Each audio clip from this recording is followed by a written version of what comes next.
everybody, we are back. Today, we are going to talk about something that's incredibly important to all investors. And one of the things that I get asked about the most when I'm in a group or on a live, and that is, how do I know what the right market is to pick to do my investing, right? Virtual wholesaling, because there are so many markets. There are over 3,000 counties across the country.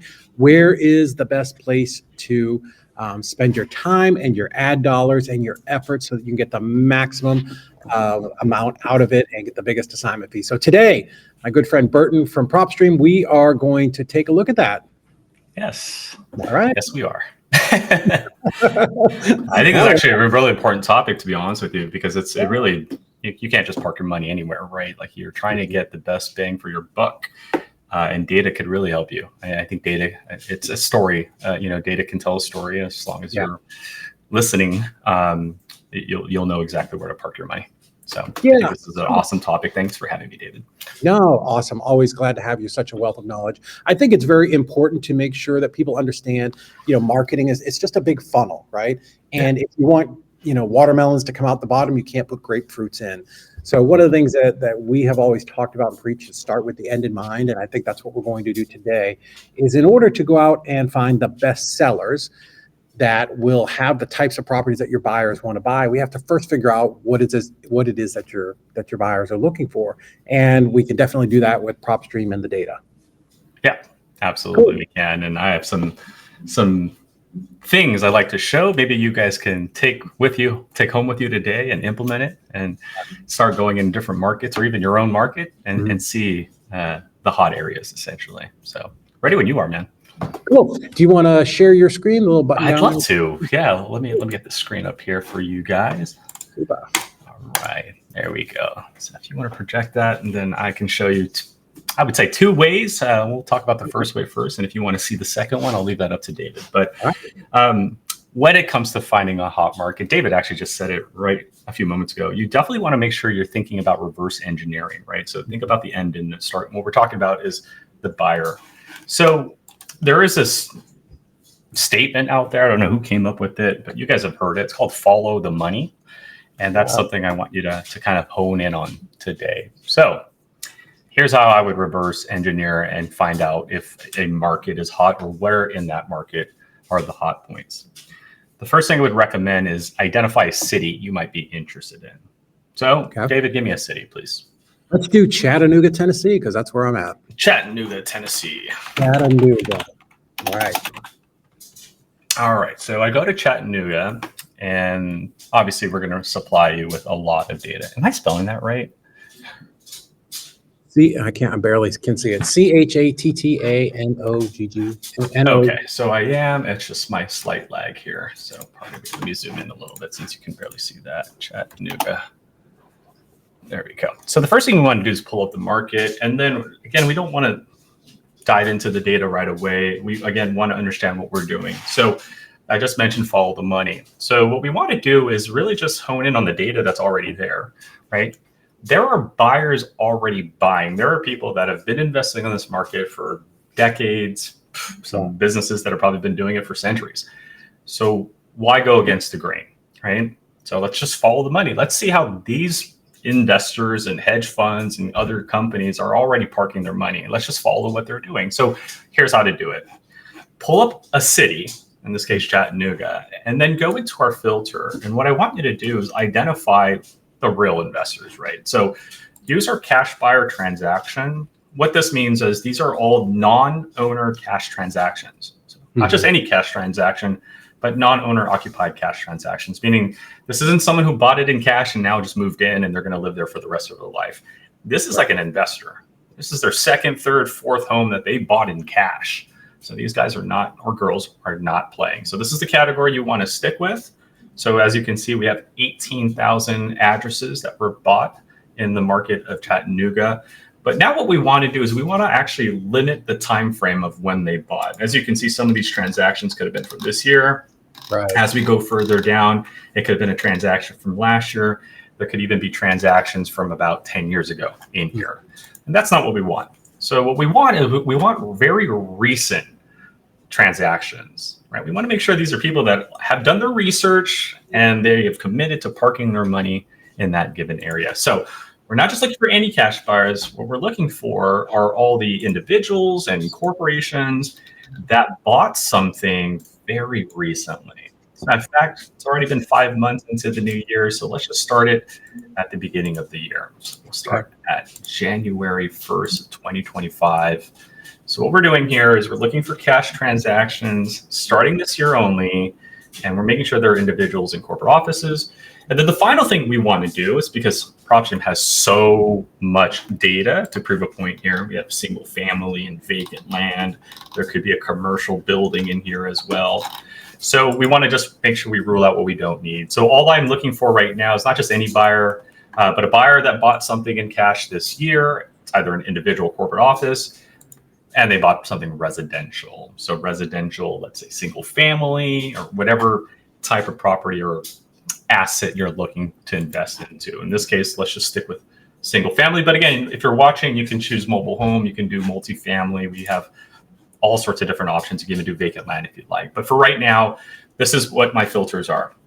Show me all the cash transactions. Again, those are all non-owner occupied cash transactions starting the beginning of this year. Make sure it's an individual or corporate office, and they're only buying single family, or that's the results I want to see. Right. We're down to now 188. So since the beginning of this new year, 188 cash transactions, single family properties have occurred. Now we're going to follow the money. There is a feature that not too many people use, and it's right here. It's this little tab sticking out. So once you pull up your results, I want you to then click this tab right here. Okay. And it gives you what I call the spreadsheet view. Oh, look at that. And now that we have this, what I want you to do is I want you now break up that city by zip code. Perfect. All you have to do is just click on it once or twice. It just puts it in reverse order. If you click on it 3 times, it puts it back to default. But just click on it once. And now ask yourself which zip code had the most cash transactions this year. That's the market that you need to be in. That's called following the money. I used to do that manually, and it was excruciating. Exactly. So as you can see, starting this year, single family cash transactions, there's only been 2 in the zip code of 37403. While 37404 has had quite a few cash transactions, and that's just this year. There's been 24 cash transactions in that one zip code alone starting this year. 37405, another zip code with multiple cash transactions. Not as much as 37404, but we can go to the next page. This is a total of 4. Essentially, at this point, you should have a notepad and you should be writing down all the zip codes that you see quite frequently. Now that we know which zip code has the most cash transactions, this is where the money is flowing. Now we just reverse engineer it. Now we search, we clear our search. 904, I believe was the zip code. 304. 304. What was it? Was it? Please. I Let live me here. pull that up again. Yeah, I'm sure it's 37404, I do believe. 404. Okay. There we go. So this is the zip code as of the last 5 months had the most cash transaction traffic, single family traffic. So now that I know that, guess what I'm going to be looking for? My motivated sellers in this market. Because you can get a contract anywhere, but if the buyers aren't really funneling money in that market, not to say you can't let go of the contract or disposition the contract, it just won't go. It might just take a little bit more effort. Whereas now that I know a bunch of cash is already flowing into this particular zip code, it's just my job to find and supplement those buyers with a seller now. So I'm going to go in this market and maybe find that tax delinquent homeowner that hasn't reached out to an investor or an agent to sell their property. Right? I'm going to reach out to them, hopefully get them on contract. And guess what? I have tons of cash buyers already invested in this market. Dispositioning shouldn't be a problem. That's reverse engineering. And again, you can do this in any market. You know, if let's say tomorrow you wake up and you're like, I want to go to Kansas City, Missouri. Just do the same thing. Go to Kansas City, Missouri. Show me all the cash transactions as of this year, single family. Break it up by zip code and attack the zip code that you see the most. And that's how you can follow the money in PropStream. Yeah. So I think what's important is for anybody who's watching is to pick a market and make that kind of your baseline. So you don't want to get into any place that's too small because then there's not enough buyers. So pick a market where you know, hey, this is a good viable market. People are doing deals here. And then, you know, once you have those numbers, then as you explore other markets, you can run both of those numbers kind of side by side and go, oh, okay, this one had 200 cash buyers this month. That's the minimum I'm looking for. I don't want to be in a place that had 60 because that probably doesn't give me enough of a marketplace to move my deals to. That is very, very, very correct. Because there could be large markets, but that doesn't necessarily mean that's the market buyers want to be in, right? So like affluent neighborhoods, it could be lots of cash transactions in those neighborhoods or no transactions in those neighborhoods. And again, the only way to identify that is just using the data. The data is already telling you a story. It's just a matter of organizing the pieces so you can see what that picture is. In this case, follow the money. Right? Let the buyers tell you how they're putting their money in the market already. And once you do that, capture that zip code and then start attacking. In this case, start going for homeowners that need your help in those markets. The buyers will already be there. I think what's so valuable about that is a lot of times newer investors can have this perception, and you just touched on it a minute ago, is, oh, I want to do houses in the nice area, or I only want to do mansions or luxury houses or whatever it is. And that's great, but that's more of an ego thing. Let's follow the data. Let's see where cash buyers are actually buying. Like, we may make assumptions of either it's on the golf course or, in the worst economically depressed area. I don't know that either of those are true until we actually, run the numbers and see. And then we can spend our money smart, right? Because most of us don't have unlimited funds. So let's make sure that we're making every dollar absolutely count. Yeah, absolutely. And the funny part too is this is just one way of searching it. I could show another way of finding an identified market. And it's similar, except the only difference now is rather than following the money, we follow the financial challenges, right? Okay. And you guys have heard of Venn diagram before, right? You draw two circles and see what like similarities are between the two things. So draw a Venn diagram, do what I did. That's your first circle, right? Write down all the zip codes.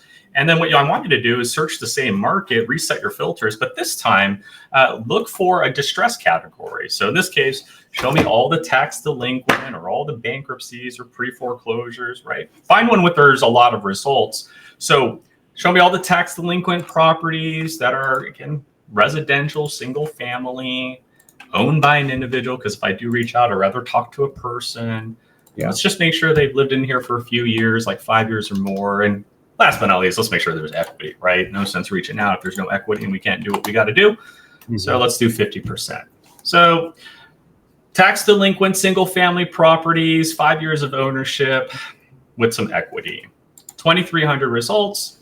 I'm going to do the same thing again, spreadsheet view, and then I'm going to break it up by zip code, right? Again, go down all the zip codes and look for that correlation. So 37403 only had 18 tax delinquent records, but 37404 completes not only the rest of the page, but when we go to the next page, you can see 37404 literally takes all of page 2. Let's go to page 3. So you see what I'm doing? Again, if you have a Venn diagram, you have your cash buyer zip codes. Yeah. You should have written all the hot ones, right? And 37404 was one of the hot ones. And then you have your Venn diagram of all the distress records, and then you organize those by zip codes. And what do we have here? A correlation, guys. 37404 is exactly where all the distress homeowners and all the cash transactions are happening. Why go against the grain? The data is there. So you should be doing this in every market, whether you're new to your own market or you're about to venture into a new market. Create a Venn diagram. Follow the money, follow the distressed properties, find the zip code that lies in between, the zip codes that have the most transactions in both categories, and that's the zip code that you need to be in. So, guys, this is so important. So just like, let's recap and be super clear. We went to a city and we looked at where the cash buyers were buying. We just sorted that out very, very quickly and looked at those zip codes. Then we took those zip codes over and then we searched for the problems, the stressors, the things. That's exactly what we did. Buyers, remember buyers, and then we created our sellers. Very crude. This is what we did. And sellers I just chose a distress category, and that was the tax delinquency list, right? And what we discovered was 37404 was the zip code that had the most cash transactions this year and had the most tax delinquent records. So the data is already there. You just got to put the pieces. You got to find the puzzle pieces and snap them together. Yeah. Yep, 100%. And then now we're fishing in the pond that's stocked with all of the trout. So we have people who are losing sleep at night because they've got a problem, and we have plenty of people who want to buy there. It's literally the perfect storm. So whether you're doing direct mail or SMS or RVMs or cold calling or bandit signs or PPC or going out and buying PPL leads, if that's what your thing is, now you know where you want to be spending your money and your time. And it's absolutely fantastic. Absolutely. So that's following the money or just listening to the data. It's already there. So let us help you out with that. And if you need help with that, just call in, reach out. We'd love to show you those filters. You guys have an amazing support staff. So let me ask you this, like we searched the city of Chattanooga. Should somebody search a county to go out a little bit more? What are your thoughts on that? Same thing. I would just search the county and then break up which city had the most transaction. And then if you wanted then go even further, again, peel the onion even more, type the city and then break it up by zip code. You can't go any further than zip code, obviously, because there's nothing smaller in terms of demographic searches. So if you are going to search by county, then do the same thing. Just break it up by city, which city had the most cash transactions, tax delinquent records, whichever category you decide for that second part, and then go after that city. And if the city's too large, like let's say Los Angeles in this case, or Miami, then I would do what I just showed you, search the city instead, and then break it up by zip code. That way it's a little bit more controlled. Cool. So when we get that info on where the cash buyers are at, we can even dial that in more and look at what the average square footage is and the average price that they paid. And like you can go really, really deep if you want. But just keep in mind, for the people that are watching, every time you add a new filter, your list just gets smaller and smaller and smaller and smaller. So the good news there is we talked about this before, if you have $1,000 to spend and you start with 16,000 people, well, just start, don't be overwhelmed by 16,000. Like you don't have to pick up your phone and call 16,000 people. Just keep adding some more filters until you wean it down to just the absolute perfect size. Correct. Yeah. And some filters to help narrow down would be like estimated value, make sure you get rid of the $1 million houses you don't need, or any houses undervalued that you don't want in your, in your search, things like that. So absolutely great suggestion there. That way you have a more controlled amount of leads. Nice. Well, cool. We are almost out of time. I know I promised I wouldn't keep you more than 20 minutes. For everybody, PropStream is absolutely amazing. It was the backbone of our deal when we did nationwide property liquidators and did over 1,600 wholesale deals nationwide. So, Burton, you guys have been very kind enough to give us a link for everybody to use here. Tell us what they get when they go there. Yeah, absolutely. So everyone gets a 7-day trial period. So make sure to sign up. We'll make sure you guys get that 7-day trial period to try it out. You'll get a discounted price as well. So check that out. And then right now we are running a limited promo. So for anybody that's watching this and they click on David's link, when you sign up for your trial, we're going to go ahead and include a $50 in-app credit. Again, that's a $50 in-app credit. So when you sign up, we're going to put $50 into your PropStream account so you can use it for our postcards, our email marketing, our skip tracing. So if you need a phone number or email because you want to call someone today, make sure you use those in-app credits. So again, 7-day trial, you're going to get discounted pricing. And then right now, current promo we're running for a limited time is we're going to squeeze $50 in your account so you can use it for our skip tracing, our marketing components, or any in-app purchases that you'd like to make within your PropStream account. Awesome.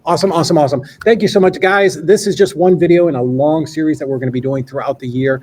So PropStream does so much. Go back to the previous video, but you can use it to comp your properties, pull leads, skip trace, send out direct mail, find cash buyers. It's unlimited, the amount of stuff that it can do. And we are going to dive into every little bit of that throughout the course of this series.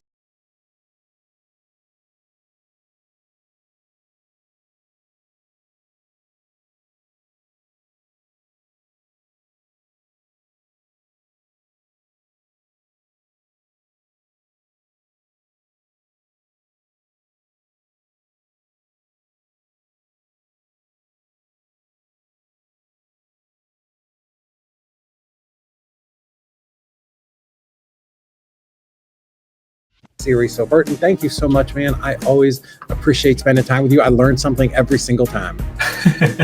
Thanks for having me, David. You're amazing, man. Appreciate you. All right, talk to you soon.